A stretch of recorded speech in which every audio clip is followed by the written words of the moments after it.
Saya akan ngaji tentang betapa mudahnya berbuat baik dan betapa mudahnya bersosialisasi yang jadi kebutuhan sosial masyarakat. Kemudian di saat yang sama sebagai kebaikan menurut Islam. Ini saya baca kitab yang sangat otoritatif, yaitu kitab Sahih Muslim, di mana kita tahu dalam Islam pegangan ahli sunnah wal jamaah, juga pegangan ulama seluruh dunia adalah Al-Kutubus Sittah, kitab 6, diantaranya yang hadis Bukhari Muslim. Di sini ketika Nabi ditanya tentang beberapa kebaikan, yaitu dari pertanyaan ayul a'mali afdol, amal apa yang terbaik, diantaranya Nabi menyebut sekian: iman billah, iman kepada Allah Ta'ala. Kemudian ini yang penting dilakukan semua pemimpin, oleh bupati, oleh wakil bupati, oleh seluruh pemimpin, baik struktural maupun kultural, maupun pemimpin kecil, yaitu di keluarga. Yaitu Nabi ngendikan di antara misi Islam adalah memperdekakan budak. Kemudian ada yang lagi tanya lagi, fa'illam af'al. Lalu dari sekian kebaikan yang butuh biaya itu saya tidak mampu melakukan ya Rasulullah. Kalau nyumbang masjid saya tidak mampu. Kalau berbuat bikin fasilitas umum saya tidak mampu. Ada yang sekian pertanyaan dari sahabat, kalau misalnya kebaikan yang butuh biaya kami tidak mampu, termasuk di sini disebutkan kemampuan berhaji, kemampuan zakat, kemampuan sedekah. Kalau semua itu kami tidak mampu ya Rasulullah. Kata Nabi, tu'inu shani'an aw tasna'u li akhrat. Ini di Sahih Muslim di bab iman dengan judul Babu bayani kaunil iman billah afdalal a'mal. Kalau saya tidak mampu semua melakukan itu ya Rasulullah, yaitu melakukan kebaikan yang butuh biaya. Kayak bangun masjid, bangun jalan, bangun fasilitas-fasilitas publik. Tu'inu shani'an aw tasna'u li akhrat. Tu'inu nulungi sira shani'an ing wong sing ahli sun'ah, ahli kreatif atau ahli, kalau orang sekarang itu bilang dia pekerja. Dia pekerja rumahan atau production house atau apa saja. Aw tasna'u li akhrat. Atau kamu membantu orang yang tidak punya pekerjaan. Terus sahabat masih tanya, aro'aita indo'iftu an ba'dil amal. Kalau semua kebaikan aktif saya tidak mampu melakukan ya Rasulullah, kebaikan menolong orang lain, kebaikan yang bersifat aktif. Jawabnya Nabi, dan ini pegangan saya, pegangan kita semua, panduan dari Rasulullah SAW, Nabi ngendikan, takufu syarroka anin nas fa innaha shadaqatun minka ala nafsik. Ya, saya ulang lagi, takufu syarroka anin nas fa innaha shadaqatun minka ala nafsik. Kamu dalam berislam cukup menjaga supaya kejelekan kamu tidak punya imbas pada orang lain. Ya, ini penting dalam Islam. Jadi kalau tidak bisa berbuat baik, potensi keburukan kita jangan sampai menimpa orang lain. Keburukan itu bisa kejahatan kriminal, bisa kejahatan pidana atau merugikan orang lain, atau kejahatan yang tidak sampai kriminal tapi mengganggu orang lain. Misalnya contoh gampang ini, saya sumpek-sumpeknya sendiri ingin jalan-jalan, main di teman yang di jam kerja. Ini kan sumpek-sumpeknya saya sendiri ingin hiburan, terus wisata atau dolan ke teman yang sebetulnya saat itu dia mungkin ngaji atau kerja atau harus memenuhi kewajiban cari nafkah. Gara-gara nemuin saya, akhirnya dia dikomplain sama majikannya, atau gara-gara nemuin saya, dia akhirnya tidak ngaji sama santrinya, atau gara-gara nemuin saya, dia terganggu aktivitasnya. Itu juga tidak boleh, karena berarti keburukan kita punya akibat pada orang lain. Jadi kaidah dalam Islam itu kalau tidak berbuat baik, potensi keburukan kita ini jangan sampai menimpa orang lain. Sehingga di sini Islam menyarankan uzlah. Uzlah itu nyepi. Jadi misalnya kita baru penat, baru bawaannya itu emosi, baru gak suka kumpul orang, itu ya sebaiknya jangan jalan-jalan. Karena di antara kebaikan Islam itu tabassum, senyum, atau talqatu wajhin, ceria. Tapi karena kita mungkin jatuh kredit, jatuh hutang, atau punya masalah keluarga, sehingga bawaan kita itu emosi. Nah, dalam seperti ini sebaiknya uzlah, menutup diri. Sehingga kata Rasulullah SAW dalam zaman akhir, di antara kebaikan itu kamu meninggalkan manusia, aktivitasnya, kemudian watadaun nas min syarrik, kamu meninggalkan manusia supaya nggak kena keburukan kamu. Jadi ada momen, ada saat di mana kita mungkin kalau ketemu orang itu bawaannya ingin sengak, ingin ngomong yang nggak enak, atau kita baru penat, itu sebaiknya uzlah saja, mengurung diri di kamar atau isolasi sendiri, karena bawaannya baru emosi. Nah, ini yang jarang dipraktekkan. Kalau sekarang malah banyak yang saat susah, malah bawaannya ingin namam, ingin apa, menvonis orang lain atau ngadili orang lain. Padahal pesannya Nabi, kalau semua kebaikan aktif tidak bisa kamu lakukan itu, takuffu syarra ka'anin nas fa innaha shadaqatun minka ala nafsik. Sehingga keburukan kita, ya saya ulang lagi, keburukan kita yang ingin emosi, ingin apa, itu tidak punya akibat orang lain. Di sini kearifannya Rasulullah SAW, beliau masyhur ngendikan, layak dilqadi wa ghadban. Jangan sampai seorang hakim bikin keputusan ketika emosi, karena bawaannya orang emosi itu pasti nggak terkontrol intelektualnya, nggak terkontrol nuraninya, nggak terkontrol semua sifat baiknya. Itu kalau punya keputusan bahaya sekali. Sehingga Nabi dari awal ngendikan layak dilqadi wa ghadban. Orang yang sedang emosi tinggi jangan bikin keputusan penting.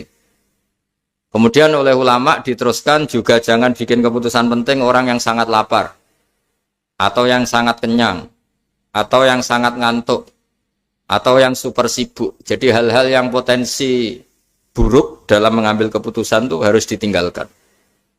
Sehingga misalnya bupati atau wakil bupati kalau sedang tidak nyaman dengan suasana apa, nggak boleh rapat kemudian memutuskan keputusan penting. Begitu juga kiai dan semuanya.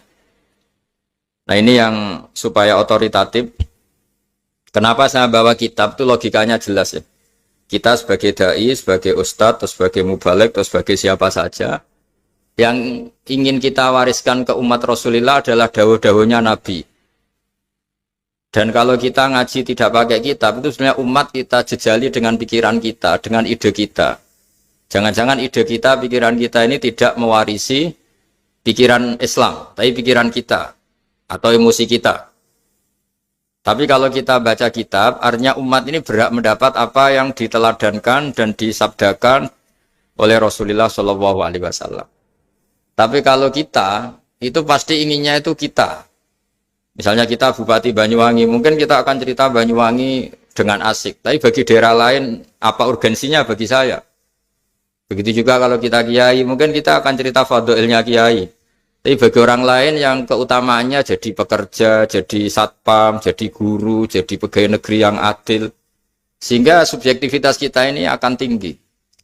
Tapi kalau kita sebagai kiai baca hadis, maka umat ini mendapatkan panduan dari Rasulullah SAW. Nah, dari sekian panduan itu, kata Nabi, jika Anda tidak bisa berbuat kebaikan aktif, maka kebaikan yang harus Anda lakukan adalah potensi kejelekan kamu jangan menimpa orang lain. Makanya saya berkali-kali bilang, saya ini termasuk kiai yang jarang main ke alumni. Karena tadi, kadang-kadang alumni itu sudah mau kerja di tempat kerjanya, atau mau janjian ngantar anaknya sekolah. Gara-gara ada saya, mungkin semua itu dibatalkan. Sehingga silaturahim itu juga harus dimanage supaya tidak mengganggu haknya orang yang kita silaturahimi. Jangan sampai silaturahim jam 9, saatnya orang kerja, kemudian dia dapat peringatan dari pabriknya gara-gara sering didolani kiainya. Itu kan jadi ribet. Atau kiai karena sering didolani terus tidak ngaji, metu tamu terus. Itu kan jadi ribet. Apapun itu, sehingga orang itu harus berpikir perilakunya itu tidak punya akibat la doror wala diror. Jangan mengganggu dirinya, juga jangan mengganggu orang lain. Ini oleh Nabi disebut takuffu syarra ka'adin nas fa innaha shadaqatun minka ala nafsik.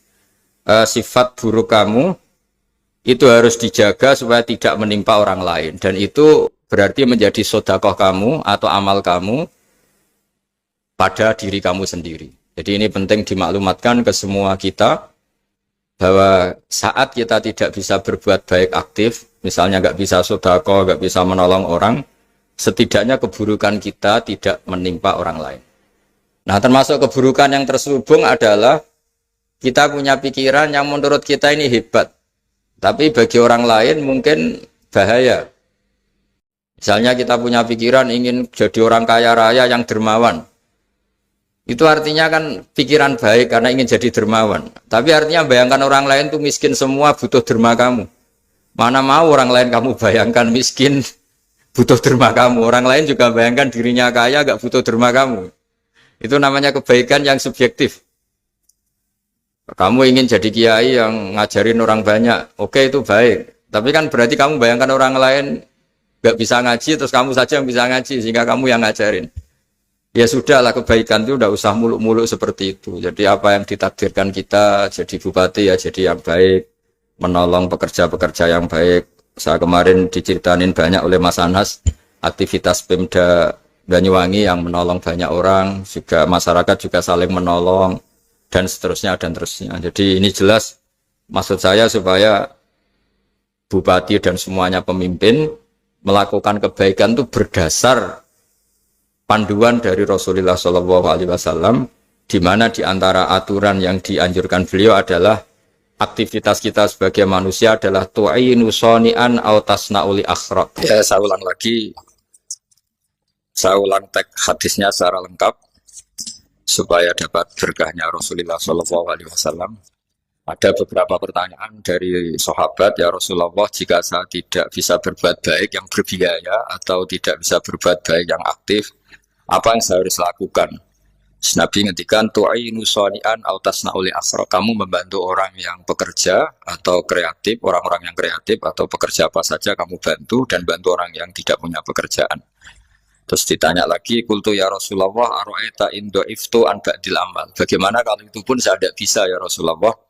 Terus Nabi ngendikan tafuqifu syarraka 'anin nas fa innaha shadaqatun minka 'ala nafsik.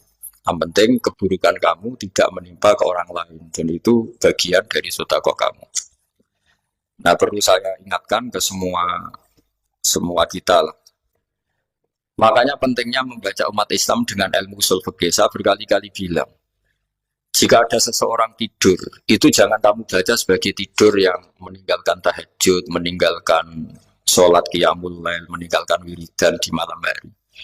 Tapi juga bacalah saat itu dia tidak dugem, tidak maksiat, tidak narkoba. Sehingga barokahnya ilmu itu ada respek pada umat Islam yang tidur. Karena tidur itu juga ada fungsi meninggalkan sekian maksiat, sekian kriminalitas. Tapi kalau kita kulino tidak baca dengan ilmu, maka melihat orang tidur itu ya kayak meninggalkan tahajud, meninggalkan wiridan, meninggalkan qiyamul lail. Sehingga bawaannya kita ini akan kurang respek. Tapi kalau kita membacanya dengan ilmu, orang yang tidur di malam hari, maksudnya ya sudah sholat isya, itu ada sekian potensi maksiat yang dia tinggalkan. Dia tidak ngerasani orang, tidak adu-adu orang di medsos, dia tidak dugem, tidak meninggalkan. Pokoknya ada sekian kebaikan dalam saat tidur itu.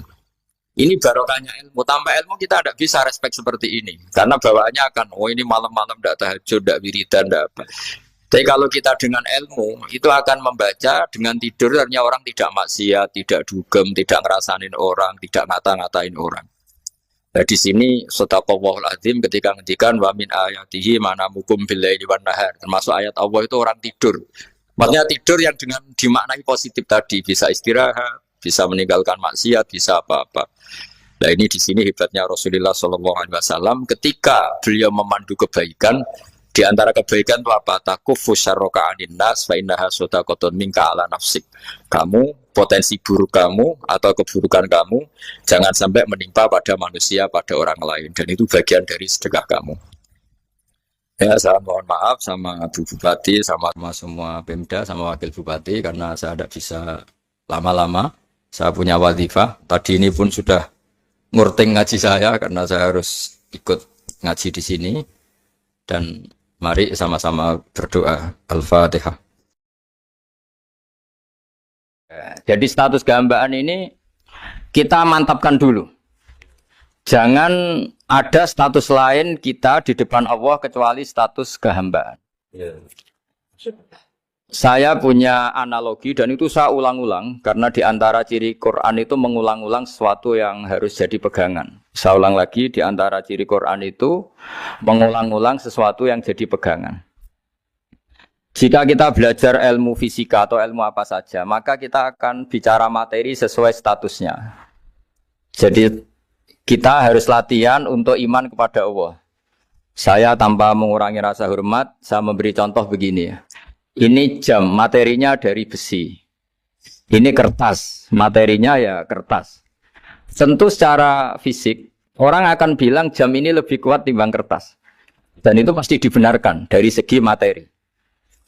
Tapi kalau Anda beragama dan Anda tahu bahwa pengendali alam raya ini Allah Ta'ala, maka kamu akan bilang, terserah Gus Baha. Gitu. Bisa saja jam ini saya punya niat saya hancurkan, kertas yang lemah ini saya simpan.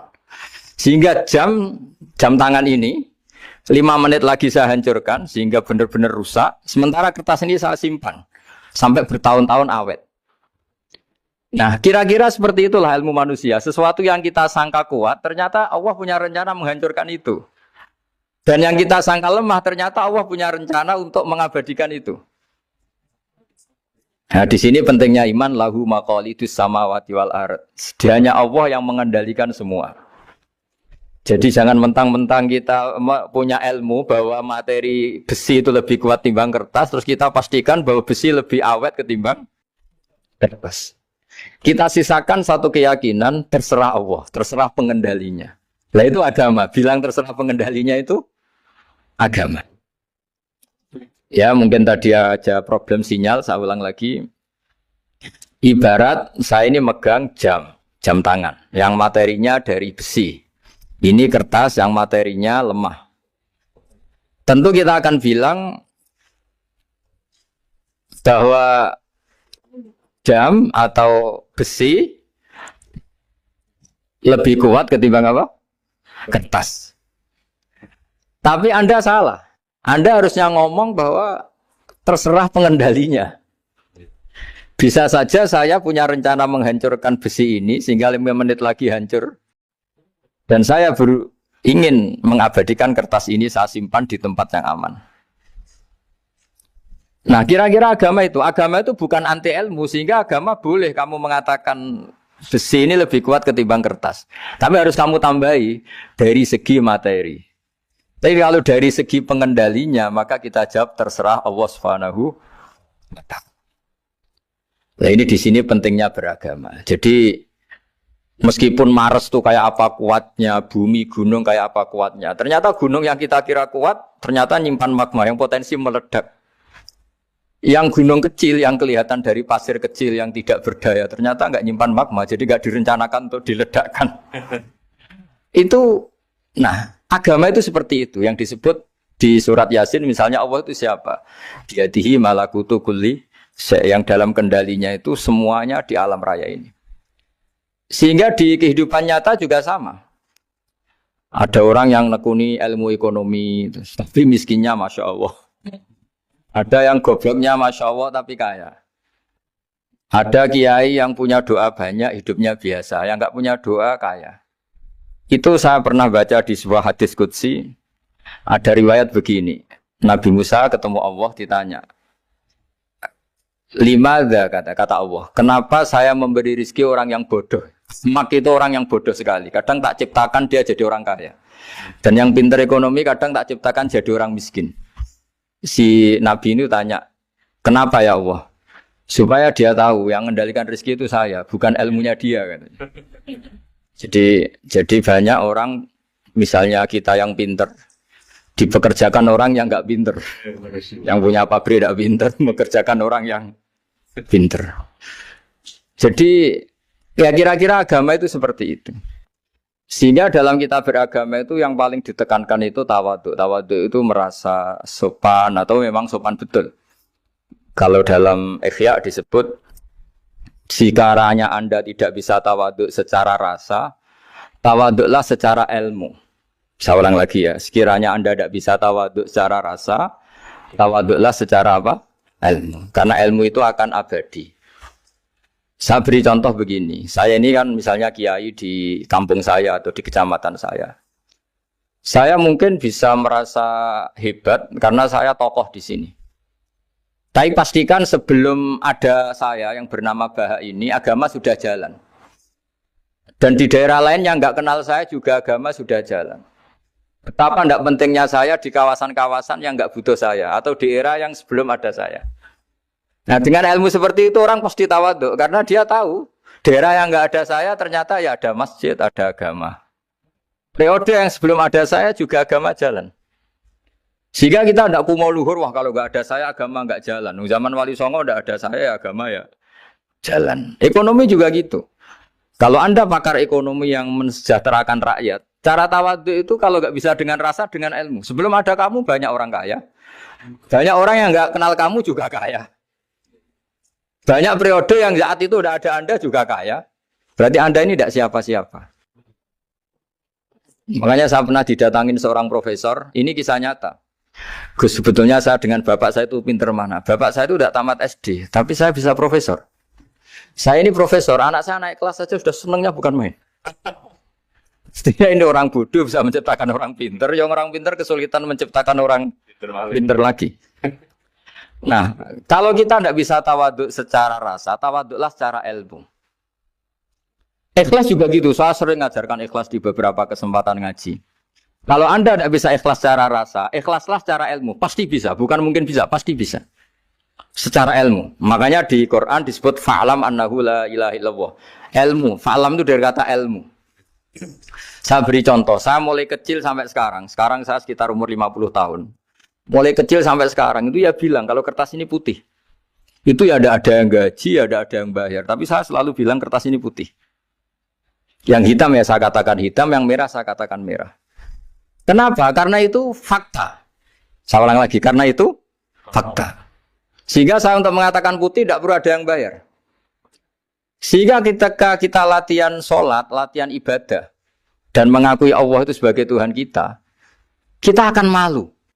Loh, faktanya Allah itu kan Tuhan. Mau mengatakan fakta kok minta upah ini gimana? Kita mengatakan Allah Tuhan itu sama dengan mengatakan kertas ini putih. Sama-sama itu fakta. Sama seperti saya mengatakan Pak Jokowi itu presiden kami. Itu kan fakta. Masa nunggu kalau dikasih BLT katakan presiden. Kalau enggak ya enggak. Itu kan ribet jadi. Pak Manut misalnya rektor UGM. Mbok saya enggak digaji di sana atau enggak kerja di sana bilang kalau beliau itu rektor. Pak Ganjar gubernur Jawa Tengah. Mbak saya dikenal apa enggak ya beliau tetap gubernur. Lama sekali kita mengatakan fakta itu ikhlas. Ikhlas itu artinya enggak minta apa-apa. Karena kita ingin ngomong sesuai fakta. Nah Allah Tuhan itu fakta. Gitu. Nah kenapa untuk mengatakan Allah Tuhan nunggu? Dah saya ini Tuhan kamu. Ya nunggu dulu Gusti kalau engkau masukkan kami ke surga. Engkau Tuhan. Kalau enggak ya enggak jadi. Itu enggak bisa seperti itu. Ya Allah tetap Tuhan. Nah kalau Anda tidak bisa ikhlas secara rasa, ikhlaslah secara ilmu. Ilmu ya tadi kita akan selalu bilang yang putih, putih, yang hitam, hitam. Makanya ini pentingnya ilmu. Tawaduk juga gitu. Kalau Anda ditakdir orang yang GR, yang gede rumongso, ditakdir orang yang kumo luhur, secara rasa bisa dilawan secara ilmu. Ada periode di mana sebelum ada kita yang kaya ya banyak, yang dapat hidayat ya banyak, yang terpelajar ya banyak. Ada daerah yang nggak kenal kita, nyatanya pendidikan di situ jalan, sistem sosial baik. Betapa tidak pentingnya kita. Nah ini nanti memaksa kita atau melatih kita untuk tawaduk. Nah dari hikmah ilmu itu kemudian kita minta maaf sama orang lain itu mudah. Karena kita sadar bahwa adanya kita ini problem. Saya sering digojlok orang-orang kaya. Orang-orang kaya itu ya kadang agak kurang ajar tapi nggak bisa dibantah. Begini, pernah tanya saya gini, Gus, saya ini punya mobil mahal, harganya 2 miliar. Kayaknya yang berhak pakai jalan raya saya kan. Bisa, bayarnya pajak saya mahal. Sehingga kayaknya paling pantas saya. Yang naik ontel itu kan nggak bayar pajak. Harusnya nggak boleh pakai jalan gitu. Terus saya bilang, mbah-mbahnya yang naik ontel itu pejuang, bapak kamu enggak.